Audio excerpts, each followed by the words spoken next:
Julien, bonjour à tous et bienvenue sur cette présentation qui aura pour objectif aujourd'hui de s'adresser au monde de l'architecture et surtout dans les premières phases d'une étude, je dirais, d'un ouvrage. Et j'ai pour cela pris en exemple je dirais un bâtiment qui est connu donc, de la part d'une architecte qui nous a quittés depuis quelques temps déjà, donc Zahid. L'objectif, c'était de pouvoir se donner un moyen de conception, une modélisation assez rapide, en partant sur des formes donc assez complexes. Donc, ce qui est assez intéressant sur un plan, c'est que vous allez du coup assister à une approche conceptuelle. On verra que la 2D sera vraiment mise au service de la modélisation jusqu'à la réalisation de la maquette numérique avec bien sûr de la donnée attributaire qui sera connectable et que vous pourrez renseigner donc à votre guise pour être ISO sur une norme, comment dire, donc BIM ou un standard BIM plutôt. Parce qu'on ne parle pas de normes, effectivement, on parle plutôt de standard. Et quand on évoque la notion de norme, c'est effectivement passer par les formats tels que le format IFC. Le plan donc, se compose d'une interface qui est totalement intégrée, dans le sens où vous pouvez y intégrer la partie 2D, la partie 3D, la partie objet paramétrique pour parvenir donc à cette modélisation maquette numérique. Alors dans cette première phase, on dit toujours, ce qui est intéressant, c'est de pouvoir, je vais cliquer mon écran, c'est de pouvoir ici exploiter les données d'entrée. Et j'aime à rappeler cette approche-là concernant l'univers des géomètres qui vous fournissent très souvent des plans de masse sur lesquels vous avez besoin de vous situer pour démarrer votre modélisation. Mais le problème qui s'impose lors de l'import de ces formats DWG, c'est de savoir ce que vous allez récupérer. Est-ce que c'est uniquement de la 2D ou de la 3D? Et dans les deux cas, comment se servir de ces données d'entrée pour, par exemple, modéliser le terrain qui sera pour moi la trame de départ pour imaginer la conception de mon ouvrage. Donc pour cela, je me retrouve aujourd'hui donc à pouvoir exploiter de différentes manières cet environnement des DWG, puisque je peux importer bon nombre de formats, je dirais, de dessins qui sont connus aujourd'hui sur le marché, notamment donc le fameux format DWG. Dans cette première approche, il faut savoir que lorsque vous travaillez sur un plan, vous avez moyen d'interpréter correctement ce fameux fichier DWG qui nous pose régulièrement quelques soucis, soit sur l'échelle, soit sur le contenu qu'on vient de ces données. Donc pour cela, hormis donc l'aperçu, vous avez le moyen de réadapter un certain nombre de choses, notamment l'interprétation de conversion des données d'entrée. Donc, voulez-vous récupérer uniquement de la 2D? Ça, c'est tout à fait possible pour nous. Ou doit-on, s'il le faut, pouvoir exploiter à la fois donc, la 2D et la 3D?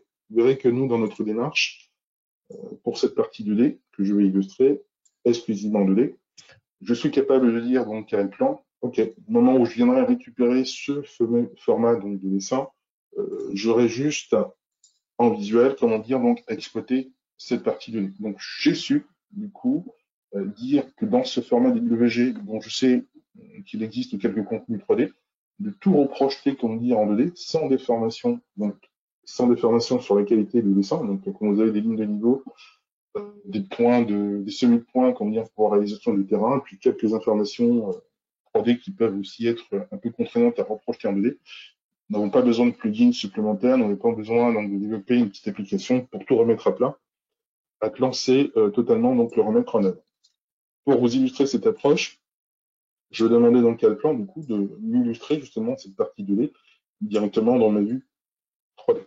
Voilà. Donc on voit bien qu'il n'y a aucune transformation, enfin, aucun élément 3D pardon, qui apparaisse, tout a été reprojeté correctement donc en 2D. Ça, c'est une première démarche. Dans le cas où j'aurais préféré exploiter directement cette 3D, donc là, je n'ai plus besoin donc d'avoir ce besoin de projection donc en 2D, je peux redemander à le plan pour ce même objet ici de le récupérer tel que. Donc on va relancer comme vient dans cette phase donc, de récupération. Et sur beaucoup de logiciels, sachant lire de l'UWG, donc vous aurez plutôt tendance à avoir cette problématique d'éléments 3D qui figurent un petit peu dans tout le projet, où il faudra donc s'assurer de pouvoir exploiter uniquement ce dont vous avez besoin pour créer un terrain. Nous, sur Rateplan, donc nous avons cette capacité du coup à interpréter les données d'entrant de ce format DWG. Vous y retrouvez donc les listes de tous les calques DWG donc s'y trouvant, que vous pourrez gérer à votre guise en termes de visibilité. Je pourrais demander à activer ou désactiver un certain nombre de calques. Et là, j'en ai un qui permettra, comment dire, donc d'exploiter la phase de modélisation de mon terrain, donc ce fameux layer donc point G pour m'aider à récupérer donc toute une liste de semi-points et modéliser ainsi mes données. Donc je n'ai pas dans les caractéristiques besoin de faire de transformation vers un fichier texte que j'aurai ensuite à réinterpréter directement dans le plan. On sait exploiter directement cette partie-là. Si vous aviez préféré utiliser les courbes de niveau, ça aurait été également possible. Mais je voulais vraiment vous mettre en évidence le fait qu'on puisse exploiter ces données d'emprunt qui matérialisent donc ces points directement en 3D. Nous avons un module environnement qui me permettra du coup de créer directement donc, ce terrain et on aura aussi cette capacité à pouvoir donc le retravailler à nos guises. Voilà. Donc ce terrain, à la fois, vous pourrez lui demander donc quelques transformations en termes de code couleur. Par exemple, ici, je pourrais lui dire, tiens, je vais mettre en code couleur 32. Alors, pourquoi ce code couleur 32? Parce que moi, dans la mémoire d'un plan, j'ai su lui associer donc une texture qui viendra se projeter directement sur la surface donc, de ce terrain. Ça, c'est le premier point. Deuxième autre point qui est assez intéressant, connaissant donc les coordonnées et la symétrie de cet environnement de terrain, j'ai moyen de le retravailler, notamment donc pour l'emplacement au sol de mon ouvrage. Je peux demander donc à Plan de recréer ici donc un talus, donc mettre à plat à la hauteur de 470 mètres, tout simplement voilà, dans cette zone par exemple, une surface qui me permettra de supporter donc le nouvel ouvrage. Donc lui, son rôle sera donc de calculer les déblais remblais pour me permettre de positionner, comment dire, donc, dans un deuxième temps, donc, cet ouvrage.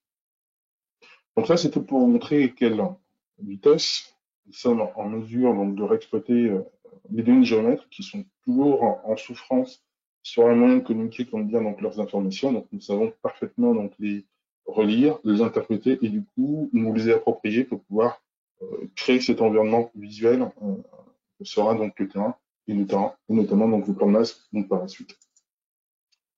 Dans cette démarche donc, du terrain, donc, une fois modélisé, ce qui nous intéresse maintenant, c'est de pouvoir passer à la phase conception, comme dire, de notre ouvrage. Alors pour cela, j'avais donc une démarche qui était assez complexe, notamment pour cette fameuse casquette, hein, vous savez, qui est sur le bâtiment donc, de Bakout. D'ailleurs, si je reviens sur mon petit visuel concernant les images que j'avais insérées, je vais vous montrer comment dire donc une approche qui était pour moi donc assez compliquée. On verra d'ailleurs sur cette petite photo. C'est de me dire, j'ai besoin donc de créer une sorte d'extrusion entre différents profils, mais j'ai ici cette forme qui va présenter une caractéristique assez particulière, donc une avancée donc au niveau de la casquette, et qui va quasiment retomber au sol. Donc avec un retour donc assez particulier. Donc, ce bâtiment Bakou là, qui existe au Kazakhstan, si je ne dis pas de bêtises, donc présente une forme très complexe et qui sort du quotidien de ce que l'on sait faire avec les logiciels de modélisation 3D, à savoir donc générer tout simplement des profils qu'on viendrait donc attacher les uns aux autres pour générer une surface ou un fameux volume. Là, on va aller bien plus loin dans la démarche et du coup, je me suis vraiment creusé la tête pour imaginer une approche, je dirais, plus facile, plus intelligente, comment dire, dans cette phase de modélisation. Et comment y parvenir? Donc, nous avons, bien entendu, une démarche qui va être très simple. Sur un plan, c'est déjà donc dessiner en 2D de façon aussi basique que vous pouvez le maîtriser sur beaucoup de logiciels, comment dire, donc équivalentes. Donc, on retrouve Hop, à travers nos outils, des outils de fonction, dessin classique, ligne, tracé polygonal, spline, etc., qui me permettra avec autant de facilité de dessiner ce dont j'ai besoin. Donc là, aucun souci. Je peux même aller encore plus loin pour ceux qui aiment bien conserver cette idée de pouvoir travailler avec le crayon à papier. Nous avons même un outil qui peut être associé à une tablette graphique et sur lequel vous pouvez dessiner directement avec votre stylet et dessiner exactement ce qui pourrait donc vous intéresser. Donc ça, c'est toute la force d'Atlan, de vous donner un accès à un spectre assez large de fonctionnalités, justement pour créer vos intentions, comme dire, donc de dessin. Donc là, dans ma démarche, j'ai combiné des lignes et des splines pour retrouver, comme dire, donc cette rame de cette casquette, mais on dirait dans un premier temps, sur cette partie 2D, ça ne me permettra pas, comme dire, de maîtriser, comme dire, donc les écarts de profondeur pour la retomber de la casquette. Bah, j'ai ici associé trois objets, donc pareil, donc ligne, arc de cercle, couche plane, etc., comme vous voulez, hein, combiner ce qui vous paraîtra le plus simple de mise en œuvre, de façon à pouvoir se dire, bah, cette longueur totale sera la projection vue de dessus, comment dire, de cette trajectoire. Donc pour modéliser cet objet, j'ai une fonction qui est très puissante, qu'on appelle la fonction gradient, qui me permettra de récupérer du coup l'ensemble de ces tracés très simples et de la combiner donc avec cette deuxième série de tracés très simples. Et de là, je pourrais déterminer donc une position altimétrique, comme dire au sol, de mon futur objet. Donc, je valide tout simplement cette information et vous allez pouvoir donc observer. J'ai oublié de valider ma petite démarche. Hop, ma spline 3D est ici et je vais revenir. Hop, et on va se mettre ici. Ok, maculaire. Qu'est-ce que j'ai oublié? Bon, c'est pas grave. Donc cet objet, cette spline 3D qui est ici, me permettra du coup euh, d'être la première trame, je dirais, de travail pour créer, comment dire, ma future surface. Donc je peux revenir sur cette spline 3D. Je peux lui demander du coup à être tout simplement pivoté dans l'espace en lui indiquant donc son point de pivot et faire en sorte, pardon, de ce point à ce point, et de façon à ce que je puisse lui donner donc l'angle de pivot et le redresser comme dire dans l'espace. Okay. À partir de là, je retrouve, juste comme ça, je retrouve ma capacité à pouvoir identifier déjà cette première trame comme bien donc qui sera un élément référent pour créer cette fameuse surface complexe. Okay. Dans cette démarche, je me suis donc évertué à créer tous les profils 3D qui me seront utiles dans la modélisation de mon objet. Et je vais pouvoir donc les relier donc les uns aux autres. Donc là, d'un seul coup, on aura cette capacité à être, je dirais, très puissant dans la démarche de modélisation. Donc on est vraiment pour l'instant pas encore dans un processus libre, on est juste dans une phase de création de la 2D. On arrive sur la partie modélisation 3D et je vais donc faire interagir ces différents profils entre eux pour obtenir ce résultat final. Et là, donc l'aperçu me donnera donc ici cette capacité à comprendre ce que j'aurais donc modélisé. Donc, si je suis satisfait du résultat, j'y retrouve en quelques clics cette surface complexe qui n'était pas évident donc au départ pour me dire à modéliser. Vous voyez, donc en restant juste sur des formes très standards associées à des plans, très souvent on se dit bah oui, il suffit juste d'extruder d'un plan à l'autre. Là, vous voyez qu'à travers donc le plan, on peut s'évertuer donc tracer déjà une forme assez complexe en partant de cette délai, cette combinaison de différents profils de lait pour obtenir donc ce résultat. Jusqu'à là, on se dit ok, pas grand chose, c'est juste une surface 3D, on n'aura pas comment dire donc d'approche BIM dans le démarche, et pourtant si, elle plan a prévu donc ce processus de transformation. Pour cela, j'ai juste besoin de créer de la matière, donc j'ai la fonction code par exemple, qui me permettra, si je reviens sur mes adultes, de sélectionner donc cet objet surface 3D et de choisir les différentes zones sur lesquelles j'aimerais appliquer, comment dire, donc un élément donc avec un certain volume, une certaine épaisseur. Une fois que vous avez validé donc les surfaces à traiter, vous êtes en mesure de pouvoir indiquer dans quel sens vous voulez effectuer cette projection. Donc, cette capacité de modélisation vient du fait qu'on ait un moteur de modélisation 3D qui s'appelle Parasolid de chez Siemens. Donc, on bénéficie, si vous voulez, donc de la technologie donc industrielle appliquée donc au monde de l'architecture, et c'est plutôt comment dire donc efficace. À partir du moment où vous avez validé comment dire donc vos options, je peux revenir sur cet objet en question. Je vais même pouvoir l'isoler. Donc ici, top, ici.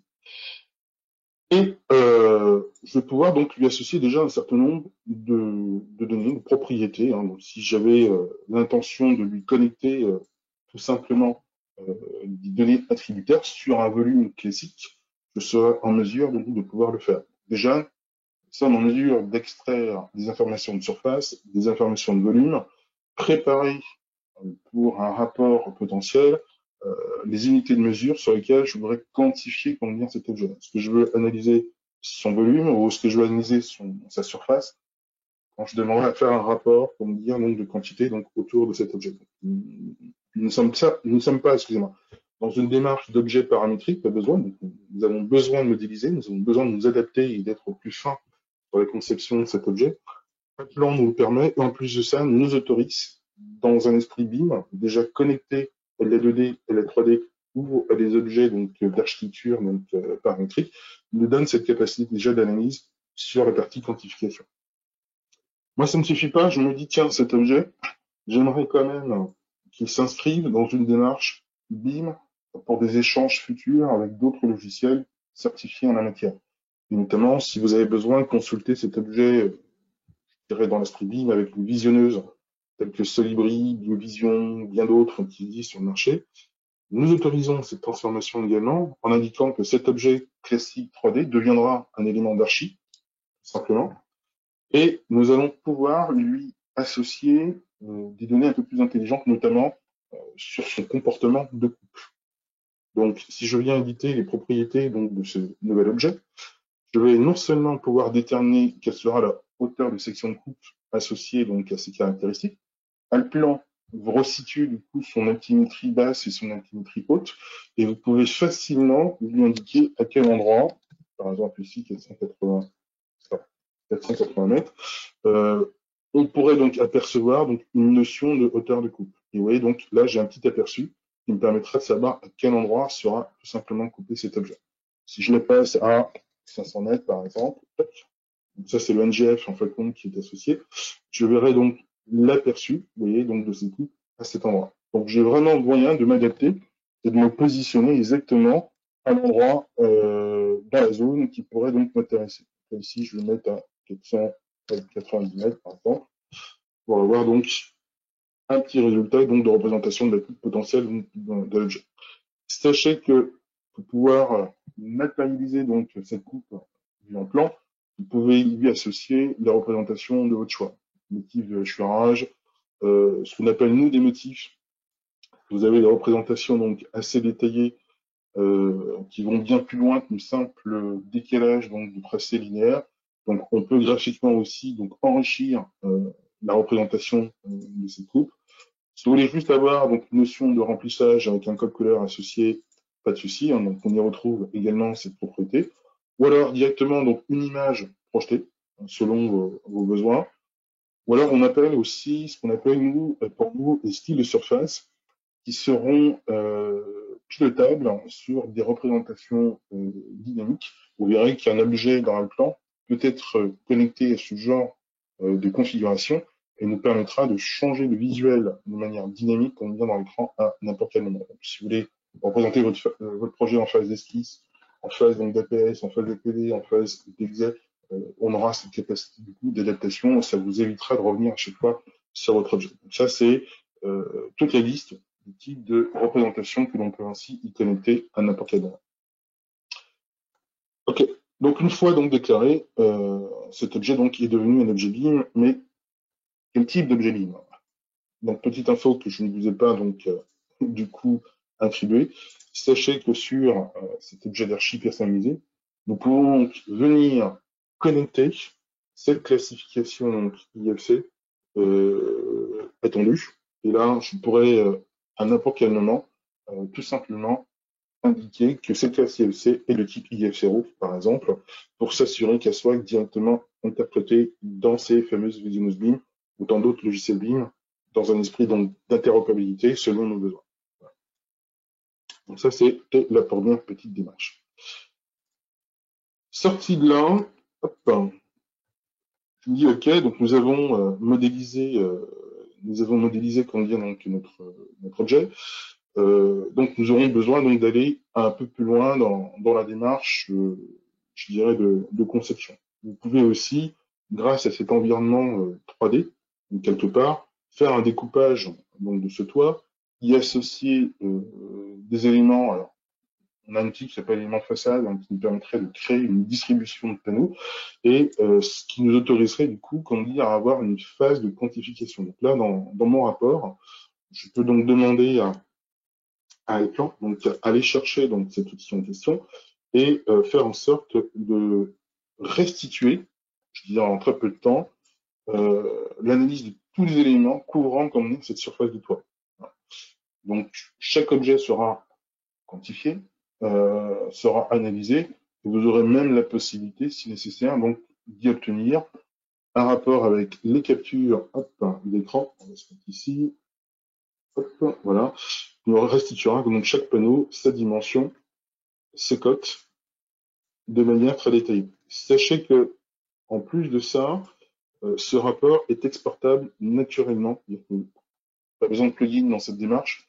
Vous l'envoyez sur Excel, vous voulez le réintégrer dans le plan, vous l'envoyez au format PDF ou un rapport au format Word. Donc, on autorise dans l'offre Office cette capacité qu'on vient d'export. Et bien entendu, donc une fois donc ce fichier qu'on vient d'exporter, je vais le mettre sur mon bureau, par exemple, je pourrais donc le transmettre, bien sûr, à quiconque aimerait pouvoir y associer des notions de coût unitaire et quasiment y appliquer, comment dire, donc un devis, je dirais maîtrisé, très en amont donc dans le projet. Donc là, je vais lancer mon fichier Excel.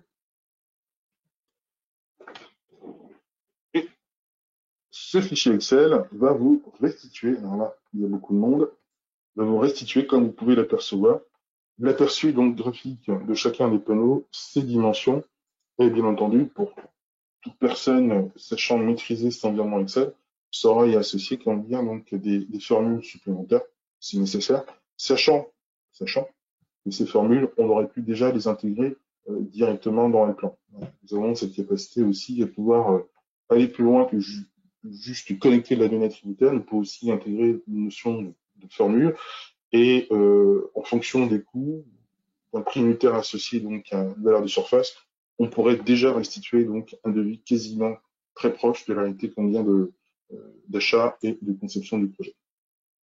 Donc voilà. Associé à ça, je vais juste me positionner ici sur la page du projet. Le plan, c'est un environnement sur lequel vous pouvez vraiment vous amuser à adapter donc l'outil comme vous l'entendez. Hein, donc les écrans sont amovibles. Vous pouvez utiliser 2 écrans si nécessaire. Enfin, tout est fait pour vous faciliter la vie en termes de travail. Mémorisez vos vues, de pouvoir passer donc d'une vue préenregistrée pour vous éviter à chaque fois de revenir dessus. Donc tout est fait pour vous donner cette garantie de manipulation. Donc je me suis évertué ici, comment dire, à créer un environnement un peu plus poussé. Alors l'objectif, je dirais sur la partie végétation par exemple, a été de démontrer que l'on pouvait facilement créer, on a une bibliothèque végétation, que je plan ici, on a une bibliothèque de végétation qui est déjà donc intégrée, et comme j'ai pu vous l'énoncer tout à l'heure, un objet n'est jamais figé dans sa représentation. Vous voyez, donc la végétation, je peux lui dire un coup quand je suis en phase de présentation, d'y associer des aplats de couleurs, ou de ne pas avoir les aplats de couleurs, ou d'y associer d'autres codes couleurs selon nos besoins.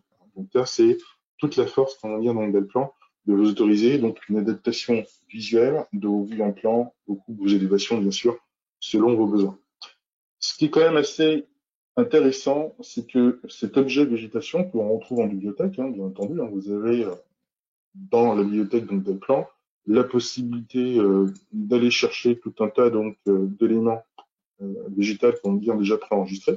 Donc là, ce n'est pas un surplus. Si par contre vous êtes intéressé par d'autres données entrantes, il n'y a aucun souci pour pouvoir enrichir cette bibliothèque. Mais sachez qu'on vous fournit déjà, comment dire, cet environnement par défaut. Aussi bien sur la partie végétation, sur les personnes déjà, comment dire, enregistrées, donc ici, selon différents modes de représentation, bien entendu. Pareil aussi pour le véhicule, hein. Donc nous avons une bibliothèque qui est quand même donc assez détaillée et qui sont véritablement modélisés en 3D avec des matériaux, donc je dirais appliqués donc, sur les objets, ce qui vous donne donc déjà une petite variation de coloris que vous pouvez donc implémenter dans votre projet. Donc, ça, c'est vraiment l'un des points très intéressants qu'on vient dans le plan. Pour aller encore plus loin dans cette bibliothèque, sachez que nous savons récupérer nativement du format SketchUp, hein, et nous savons aussi l'exporter. Donc, si vous souhaitez bénéficier d'une bibliothèque, je sais que beaucoup parmi vous utilisez donc SketchUp pour le démarrage de votre projet. Là, nous serons exactement dans cette même dynamique et en plus de ça, on pourra bénéficier de cette bibliothèque qui est aujourd'hui donc à disposition pour la plupart d'entre vous. Ce que je voulais donc signifier également sur cette notion de végétation, c'est cette capacité à pouvoir donc les contraindre par rapport au terrain, notamment.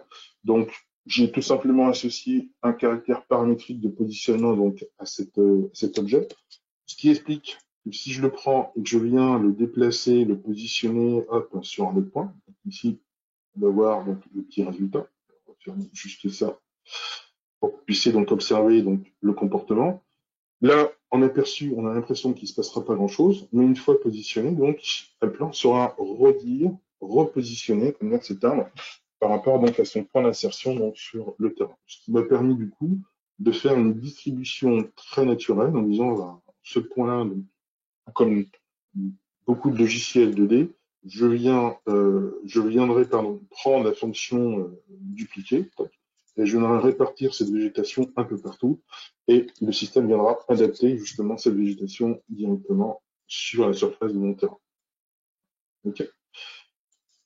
Ce qui me donne du coup une performance assez incroyable parce que là, si je viens zoomer un petit peu sur la partie végétation, vous remarquerez que ne sont pas des objets qu'on va dire faussement placés en 2D. Nous avons vraiment des éléments 3D, des branches, le feuillage qui apparaît et qui vous donne déjà donc une qualité de détail qui est assez impressionnante, tout en ayant en plus de ça une vraie performance donc de navigation donc au niveau d'Alplan. Donc ça, c'est le premier point. Donc là, comme vous avez pu l'apercevoir, donc j'y ai placé quelques véhicules, quelques personnages, et je peux donc facilement naviguer, comme dire, sur mon projet et obtenir le visuel qui pourrait donc m'intéresser.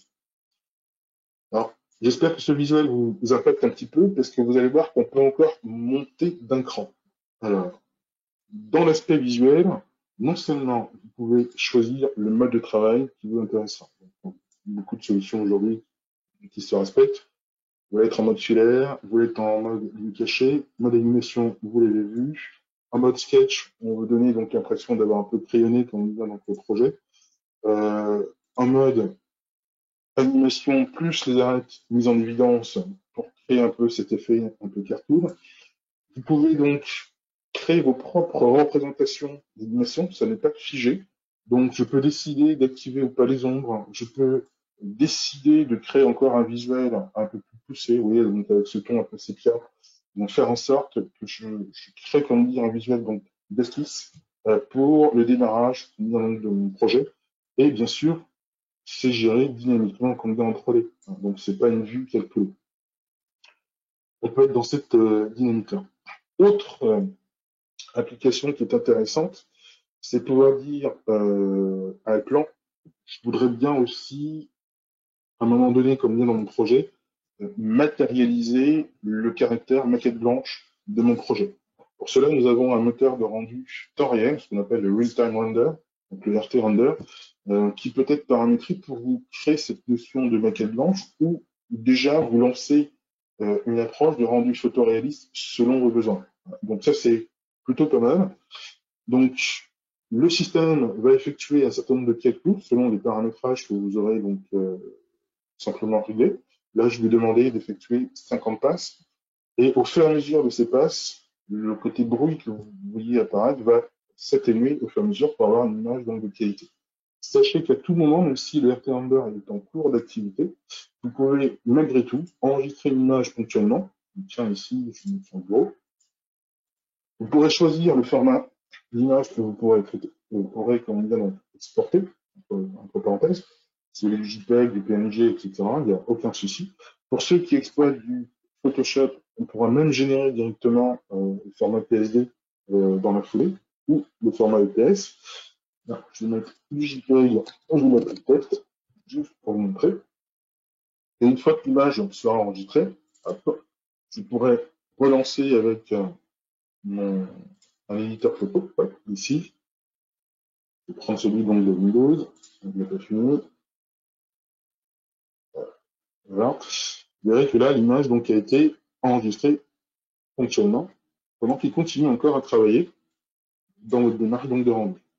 Okay, donc ça, c'est toute la capacité qu'on a de Render. Donc dès que vous allez vous retrouver à modifier de point de vue, hop, il relancera forcément donc, le calcul.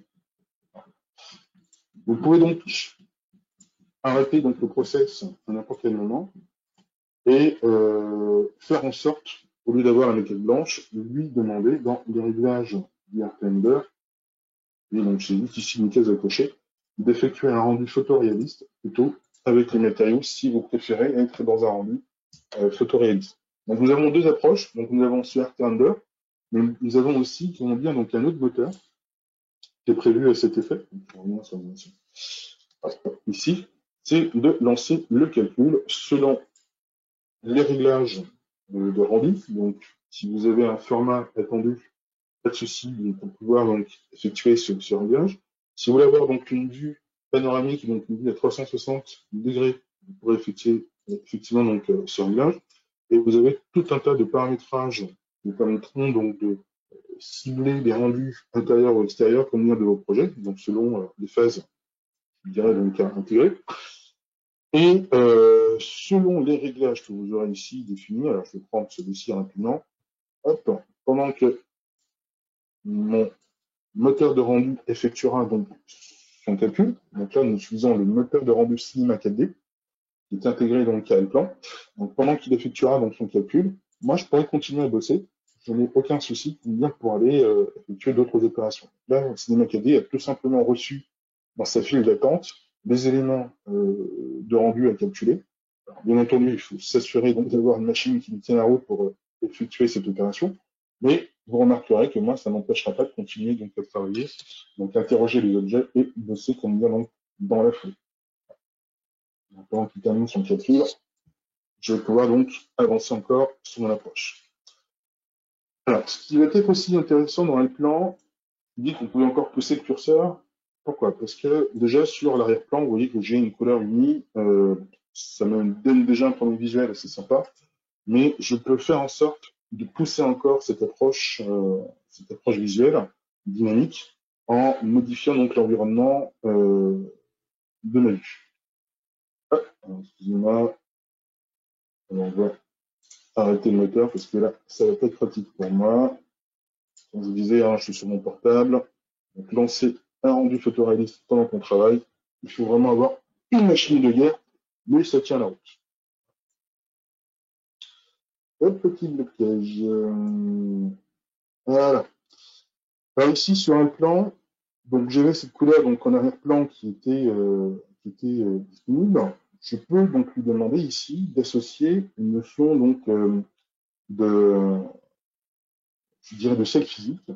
Et en quoi ça va donc m'intéresser? Si vous voulez faire une simulation donc d'ensoleillement, donc au niveau du projet, vous verrez qu'à n'importe quel moment, en modifiant la position du soleil, donc à savoir en changeant l'heure de votre projet, vous pourrez donc simuler la projection de l'image et avoir quelque chose qui soit donc assez réaliste et assez sympa comme on est donc à démontrer. Donc ça c'est déjà donc une première approche que l'on peut avoir. Pour les personnes qui seraient un peu plus intéressées à une approche poussé donc sur l'intégration d'un site, sachez que vous pouvez donc utiliser la notion qui dirait d'arrière-plan personnalisé et qui vous permettra d'intégrer des images de type HDRI. Donc, ce sont des images à 360 degrés que l'on peut donc repositionner à n'importe quel moment, vous voyez, donc dans le projet. Donc, ce qui nous permettra de simuler la position de l'image prise donc, dans cette image.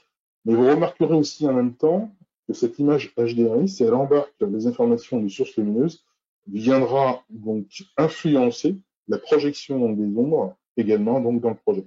Donc, très dynamique. Vous voyez donc, de cette simple représentation de départ jusqu'à une représentation un peu plus poussée, nous pouvons déjà être dans une démarche visuelle de qualité sans avoir eu besoin de faire un rendu photoréaliste que vous pourrez intégrer, comme dire, dans votre projet. Donc ça fait partie donc de la stratégie d'Alplan aujourd'hui, de vous aider donc à être dans une limite de conception, de modélisation, comme dire, donc représentée avec une vraie qualité. Et bien sûr, nous ne souffrons pas, comme dire, non plus encore de performance sur la navigation, comme dire, du projet.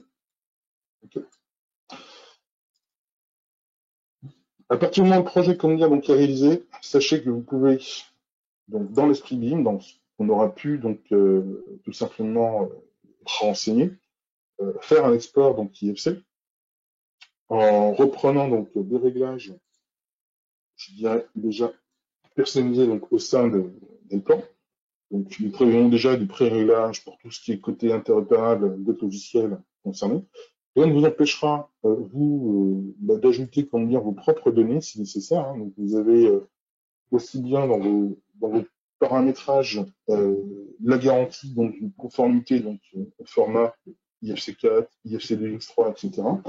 Vous pourrez là encore y ajouter quelques options supplémentaires sur la façon de pouvoir exporter les données, notamment les quantités et avec une certaine précision donc de données. On a une conformité BREP aujourd'hui qui est reconnue et qui fonctionne plutôt pas mal.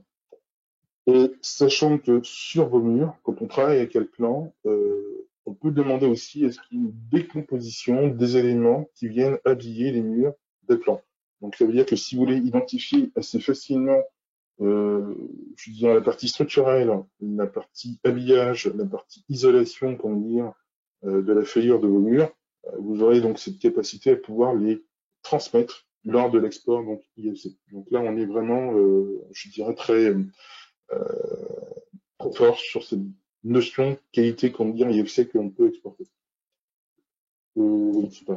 Le temps de traitement, comme dire, est super rapide, quel que soit le projet. Ça, c'est plutôt pas mal. Et ce que j'adore aussi dans cette partie-là, c'est le fait de pouvoir obtenir un rapport sur ce qui a été transformé entre les objets Alplan, que vous observez ici, et les objets IFC, bien sûr, qui seront interprétés. Donc, si vous exploitez des données qui n'ont pas été qualifiées, comme on dit, en objet IFC, on aura la liste qui sera bien sûr instituée, mais on verra bien sûr les objets IFC donc attendus, vos murs, vos poteaux, les pièces, les escaliers, bien d'autres éléments.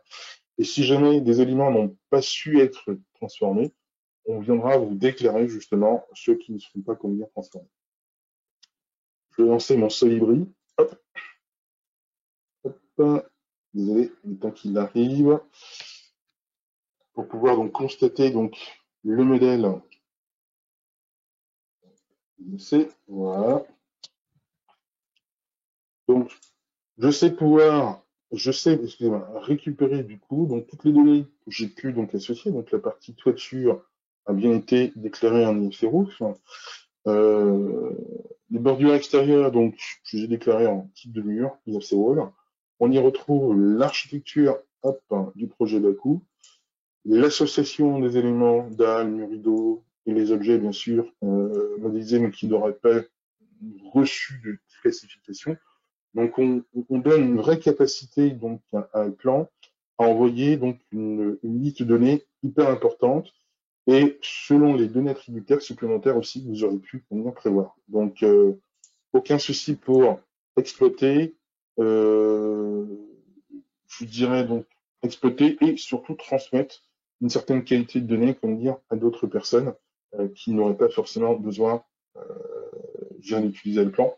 Donc aussi bien en tant que visineuse BIM, ou alors en passant, comme vous avez pu le voir tout à l'heure, avec l'environnement Excel, pour pouvoir générer des rapports. Donc un autre petit exemple qui est assez intéressant, quand vous voulez donc exporter des données attributaires, vous avez moyen ici sur Alplan de choisir donc les objets que vous voulez donc extraire.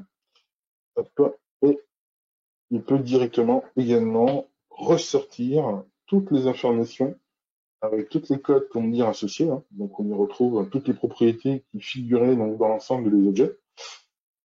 Et ces informations-là, si nécessaire, vous pouvez aussi les réinjecter comme dire dans le plan. Ça aussi c'est le point fort donc, de ce logiciel. Hein. Donc sans besoin d'enrichir par des plugins supplémentaires, nous savons traduire des données tel plan sous Excel et d'Excel les réinjecter comme vient donc dans le plan.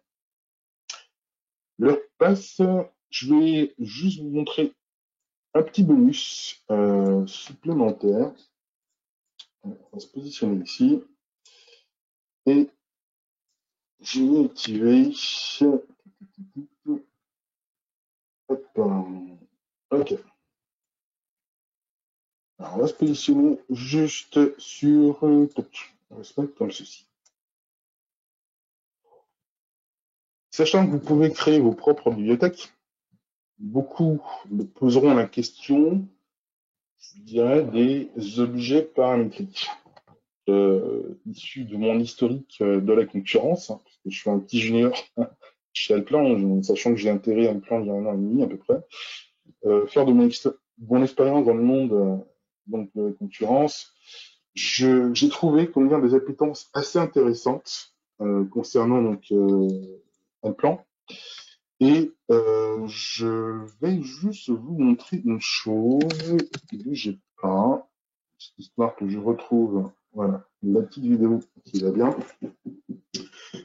Je me suis inspiré, comment dire, de cet artiste autrichien enfin cet archi aussi autrichien qui avait inventé, comment dire, cette porte carrée pliante et qui amenait une certaine poésie, comment dire, dans cette ouverture. Et je me suis dit, génial, sur un plan, j'ai la possibilité, comment dire, donc de la recréer. Et c'était pas tant la création qui me posait problème, c'était l'animation. Et vous allez voir que sur Alplan, cette porte en question, effectivement, donc je peux la rendre complètement donc, paramétrique, également. Et ce que j'ai adoré, c'était cette capacité à pouvoir donc également effectuer cette dynamique d'ouverture. Là, vous pouvez vraiment donc apercevoir, on va l'agrandir un peu, vous pouvez donc demander donc à Alplan à créer des objets donc paramétriques qui vous donneront une véritable maîtrise sur les données entrantes. Donc, c'était là toute la beauté de la chose, c'était de me dire, à la fois, je suis capable de créer cet objet, mais je suis aussi capable d'imposer un certain nombre d'entrées données d'entrants, pour m'assurer que l'utilisateur qui aurait donc la charge d'exploiter, par exemple, cette porte, ne puisse pas faire n'importe quoi. Et là, vous avez donc exactement le même comportement que sur le visuel. Et ça, j'avais trouvé ça comme bien donc assez excellent. Donc voilà. Donc ça, c'était un petit bonus en plus pour vous expliquer que voilà, sur un plan, on a cette capacité à être dans la mesure de modélisation de manière assez rapide, en partant de cette donnée que l'on avait tendance un petit peu à bouder dans l'univers du BIM, et on se rend compte que cette donnée, qu'on dit, est hyper intéressante sur un plan, parce qu'elle nous aide à être dans une phase de transition à la modélisation, et cette modélisation, qu'on dit, donc, à la maquette numérique. Donc, je dirais, on est dans une démarche où on ne crée rien, on ne perd rien, on transforme tout simplement donc les données d'entrant d'Alplan pour arriver donc à ce type de